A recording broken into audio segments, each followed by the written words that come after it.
The Revival of Hellenism. My name is Alexander Macedon, and today I'm going to be speaking about Hellenism and its rebirth from amidst the ashes. What does Hellenism actually mean? One can interpret it as the belief in hell by its name, yet it is not that. It is far from that. It is the belief in the gods of ancient Greece. Hellenism stems from the word Hellenes, which was the name of a people inhabiting now modern Greece and its neighboring landmasses. Through the conquests of Alexander the Great, this expanded to the Middle East, Egypt, and the outskirts of India. Hellenic culture, and by extension Hellenism, was then repurposed by the Roman Empire. Zeus became Jupiter, Athena became Minerva, yet at the core the gods were still the same. Additionally, many of the Hellenic myths and customs became incorporated into early Christianity, especially the rich philosophical culture that had been bred by the Greeks and Romans. The Greek gods were worshipped in large numbers for nearly 3 millennia, and dominated Greece and its neighboring states for nearly 2. This is partially due to the fact that there was large tolerance and recognition that local gods of other states were really in essence the same as others. It would not be uncommon for a man from Greece to view Egyptian and Roman gods as his own, and religious tolerance was widely accepted, for it mattered less to whom you prayed to, but how you acted. In the twilight era of the Roman Empire, Hellenism began collapsing, with the rising titan that was Christianity, and under Constantine the Great, the empire converted to the Christian god fully. However, the jewels produced by Hellenic culture were still widespread, much like philosophy. Plato and later Aristotle were revered, and the myths were romanticized, yet the gods were forgotten.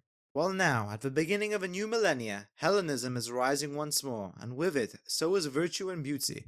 Tens of thousands now worship Hellenism once more, in various personal forms, each follower striking out to find his own form of meaning and joy from the gods. Temples too have sprouted like bamboo from the ground. There is a clear diagnosis in a modern world which tries to rip meaning from its inhabitants. The defiant strike out and find it no matter the cost. I will now share my view on what Hellenism actually is at its core. I will not tell you the specifics of how you should pray, but how you should live. Let me first outline some basic details. The various gods and spirits of Hellenism are personifications of nature itself. This is why most of the myths are tragic. This is also why Hellenism is so deeply beautiful, for it does not even require belief. You are surrounded by nature and you cannot deny that. Large plethora of modern practitioners of Hellenism treat what is ancient as if it must be followed. Yet, the texts of Homer have not changed, and they still scream out the obvious. Virtue, excellence, and living excellently is the core pillar of Hellenism, and anyone who diverts from this is diluting the gods and using them as merely comfort, which many do, yet many also don't. There are principles like xenia, charis, and hubris, which all are extensions of being virtuous and excellent. Xenia is mutual respectfulness and hospitality. Charis is the relationship you build with the gods, and hubris is excessive pride and entitlement, which you would be wise to avoid. And coincidentally, all of these traditions are personifications of wisdom and justice. Alongside this, many practitioners think the gods whisper into their ears, and that every little encounter they have is a sign of the divine. I am not here to disprove that, but I am here to challenge that. It matters not if a sign was divine, or if you believe you're destined for something great. You are only worthy if you act upon it. Yet there is another group, a final group, which I need to address.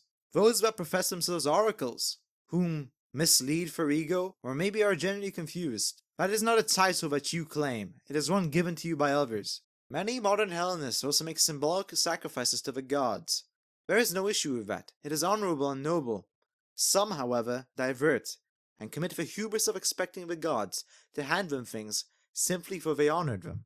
It too is nobler to be the altar yourself. This is just a thought, but aligning your life with that of excellence, that of the gods, dedicating your reading to Athena and your art to Apollo and your victories to Zeus, are these not greater sacrifices and greater dedications than anything you could ever give that is worldly? For everything inside humanity is already owned by the gods, aside from us.